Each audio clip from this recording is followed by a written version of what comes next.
یہ جو لوگوں نے نیتیں بنائی ہوئی ہیں نا، قضا کی تھی تے فلاں کی تھی، مسلم شریف میں حدیث ہے نبی علیہ السلام ایک سفر سے واپسی پر تھے، مشورہ کیا کہ رات کا پچھلا پہر ہو گیا کہ آرام کیا جائے یا نماز تک جاگا جائے فجر کی. جی السلام علیکم ورحمۃ اللہ وبرکاتہ.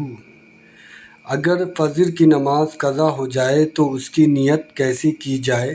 سورج اتنا بلند ہوا، نبی علیہ السلام کی آنکھ کھلی، باقی صحابہ کو اٹھایا. اب صحابہ پریشان ہے کہ نماز ختم. آپ فرمائے یہی نماز کا ٹائم ہے.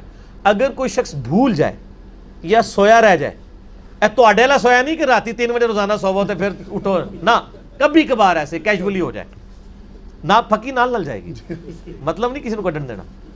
تو جب اسے یاد آئے یا وہ اٹھ جائے اسی وقت نماز پڑھ لے، وہی اس کی نماز کا وقت ہے. جی تو قضا والا تو رول ہی کوئی نہیں ہے.